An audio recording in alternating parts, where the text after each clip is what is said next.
한국 이스라엘 수교 60주년을 맞아 정교계 인사들이 참석한 가운데 조찬기도회가 열렸습니다. 지난해부터 구티비 천사지원 프로젝트에 동참하고 있는 서울 대치순복음교회가 더 많은 소년소녀 가정을 돕기 위한 후원 예배를 진행했습니다.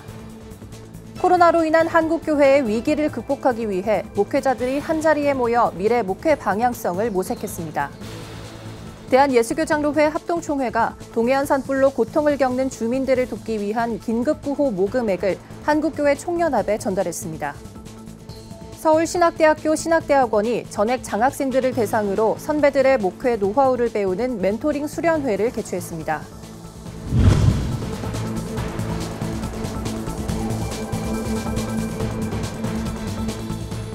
여러분 안녕하십니까? 구티비 뉴스입니다. 올해로 수교 60주년을 맞은 한국과 이스라엘 양국이 서울 여의도에서 기념조찬을 가졌습니다. 한국-이스라엘 친선협회가 마련한 이날 조찬기도회에선 정교계를 대표하는 인사들이 대거 참석한 가운데 양국의 평화를 위해 기도하고 앞으로도 연대하며 발전해 나갈 수 있길 다짐했습니다. 오현근 기자의 보도입니다.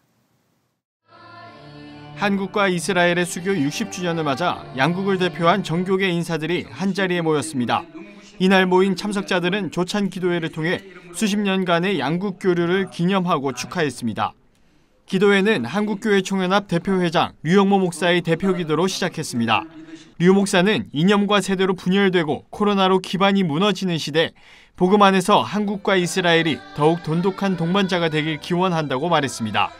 초청인 대표 자격으로 강단에 선 여의도 순복음교회 이영훈 담임 목사는 두 나라는 지정학적으로도 타 국가의 지배로부터 비슷한 시기에 독립했다는 것도 비슷하다는 점에서 닮아 있다며 동일하게 하나님의 주권적 역사로 은혜를 입은 만큼 양국의 평화를 위해 기도해야 한다고 말했습니다.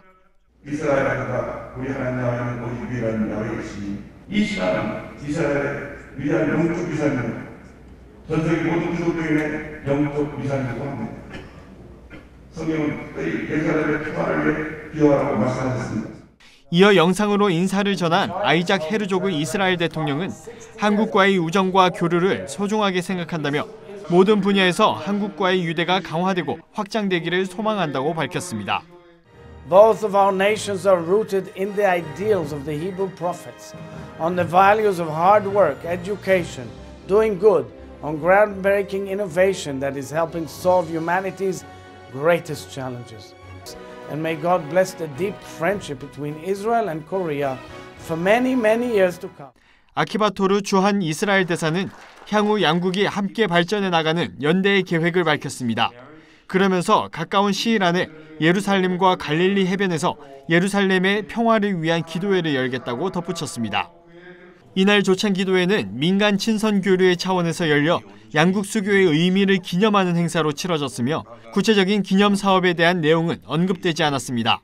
하지만 정치권과 한국교회 주요 교단장들이 참석하며 큰 관심을 보인 만큼 교계를 중심으로 한 양국 교류 활성화가 본격화할 것으로 기대를 모읍니다. 구티비 뉴스 오현근입니다. 우수한 학업 성적에도 투병 중인 어머니를 위해 생업에 뛰어든 한 고등학생. 극심한 생활고로 입학하는 자녀에게 책가방을 사줄 수 없는 미혼모. 이 사연들은 모두 우리 주변에서 일어나고 있는 소년소녀 가정의 이야기입니다. 우리 사회에 도움이 필요한 이들을 위해 구티비는 천사지원 프로젝트를 진행 중인데요.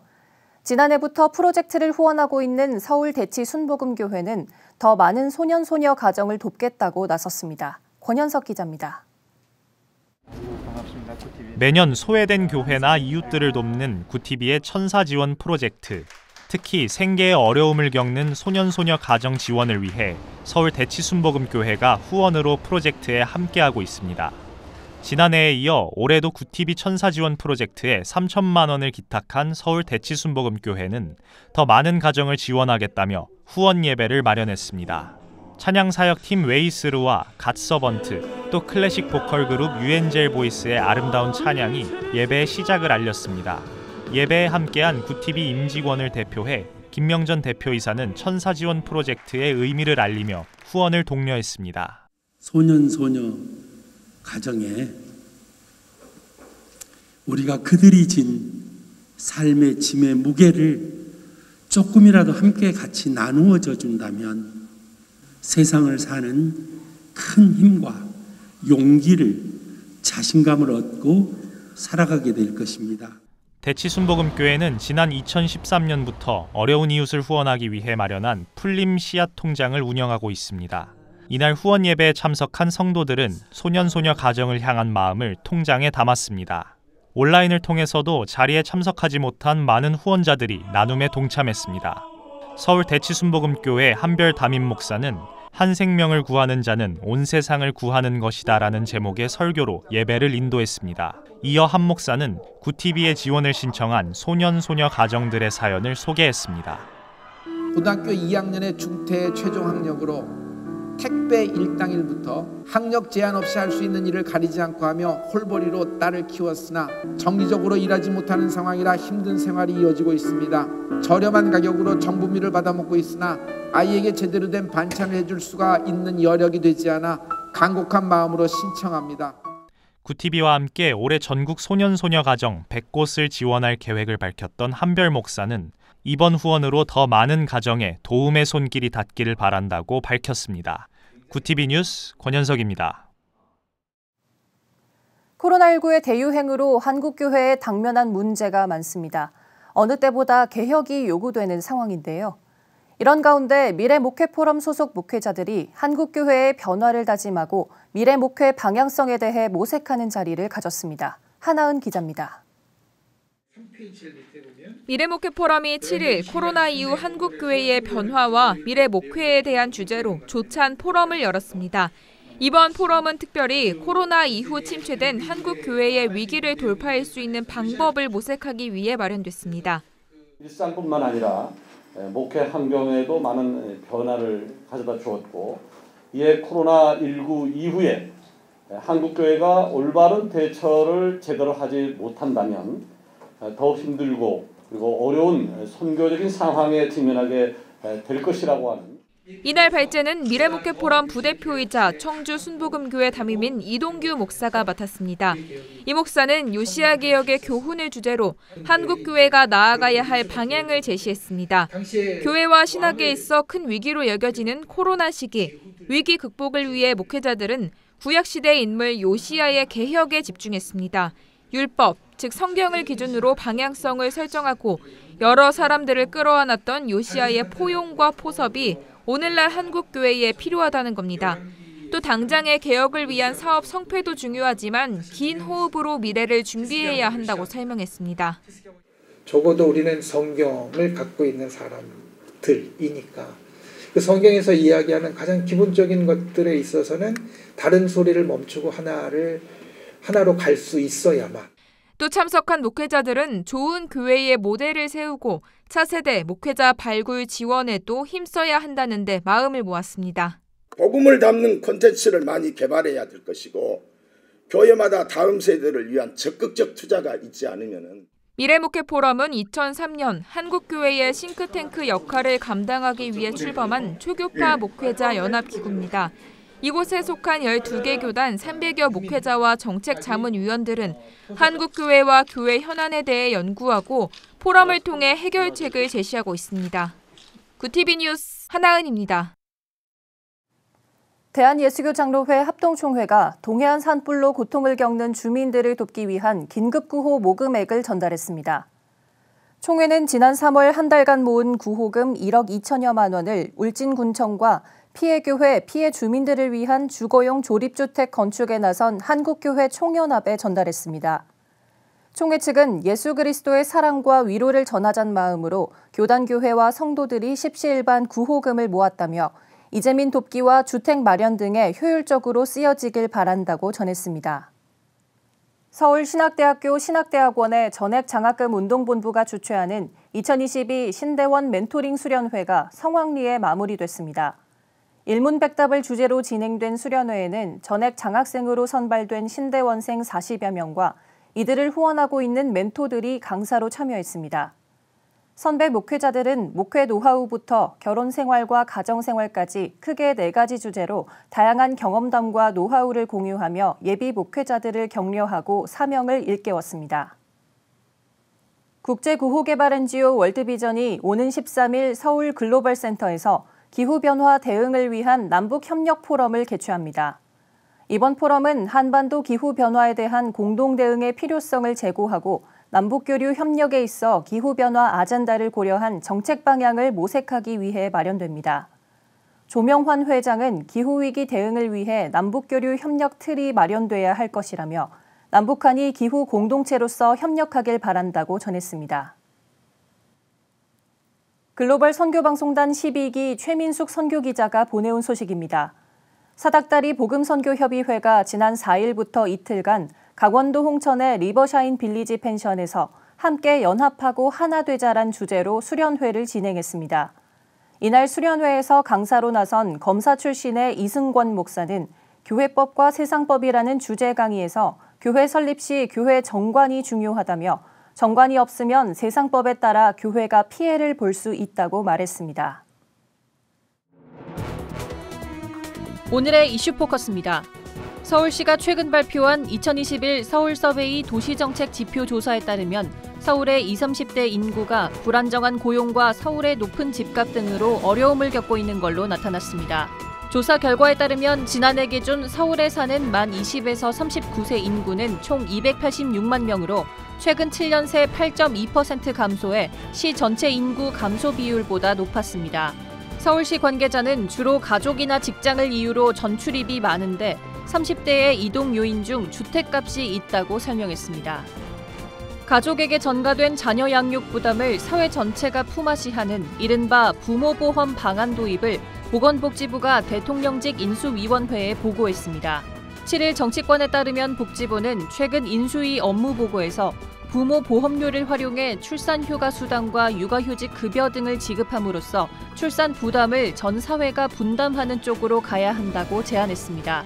복지부는 올해 사회 각계의 의견을 수렴하고 2023년에 관련 법령을 만든 뒤 2025년부터 시행하는 로드맵을 내놨습니다.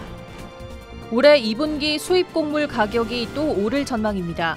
7일 한국농촌경제연구원 농업관측센터에 따르면 2분기 곡물 수입 단가지수는 전분기 대비 식용은 10.4%, 사료용은 13.6% 각각 상승할 것으로 전망됐습니다. 농업관측센터는 우크라이나 사태 이후 세계 곡물 가격이 오르고 원달러 환율과 해상 운임 상승도 영향을 미쳤다고 분석했습니다. 수입 곡물 가격이 오르면 이를 원료로 사용하는 국내 식품, 사료 등의 가격도 오를 수밖에 없어 식품 물가 부담이 가중될 것으로 보입니다. 정부가 코로나19로 축소했던 국제선의 운항을 다시 확대하겠다고 밝히면서 여행업계도 영업 재개를 위한 채비에 나섰습니다. 국토교통부는 6일 국제선 정기편 운항 횟수를 현재 주 420회에서 5에서 6월 520회로 늘리고 7월부터는 주 300회씩 증편해 11월에는 코로나19 사태 이전의 50% 수준으로 확대하겠다고 밝혔습니다. 이에 대해 주요 여행사 관계자는 최근 예약이 늘었다며 하늘길이 풀리면 여행객도 늘어나 3분기 이후엔 정상화를 기대할 수 있을 것 같다고 말했습니다. 이슈 포커스였습니다. 굿TV 월드와이드입니다. 미국을 비롯한 주요 7개국 등 서방 국가들이 우크라이나 부차에서 발생한 러시아군의 민간인 학살 의혹 사건 이후 러시아에 대한 제재를 강화하고 있습니다. 미국 백악관은 6일 러시아의 학살 행위의 경제적 대가를 묻는 일환으로 러시아에 대한 신규 투자 금지를 비롯해 추가 금융 제재 등의 조치를 내린다고 발표했습니다.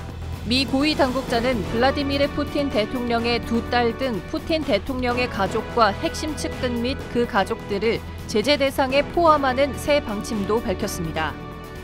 유엔 인권이사회 퇴출 위기에 놓인 러시아가 유엔 총회의 7일 특별회의 표결을 앞두고 회원국들에게 반대표를 던지라는 협박 메시지를 보냈다고 로이터 통신이 6일 보도했습니다. 로이터가 입수한 메모에 따르면 러시아는 이런 결의안에 대한 찬성뿐 아니라 기권 또는 불참도 비우호적 제스처로 간주할 것이라고 협박했습니다. 지난달 러시아의 우크라이나 침공을 비판하는 내용의 유엔 총회 결의안 2건이 각각 140표 이상의 압도적인 지지를 받아 채택됐다는 점을 고려한 걸로 보입니다.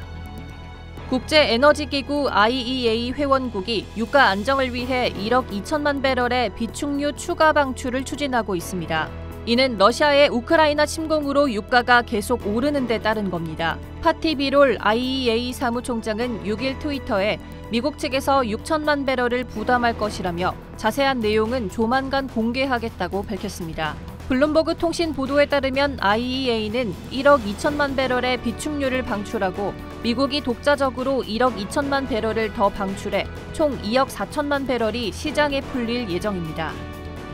멕시코 바다에만 서식하는 바키타 돌고래의 멸종 위기가 심각해지고 있습니다.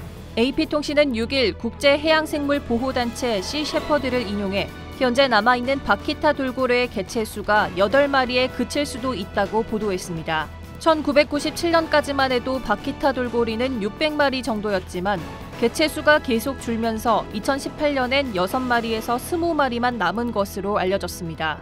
어민들이 다른 어종의 암시장 거래를 위해 보호수역에까지 그물을 친 탓에 바키타 돌고래들이 목숨을 잃는 것으로 파악됩니다. 월드와이드였습니다.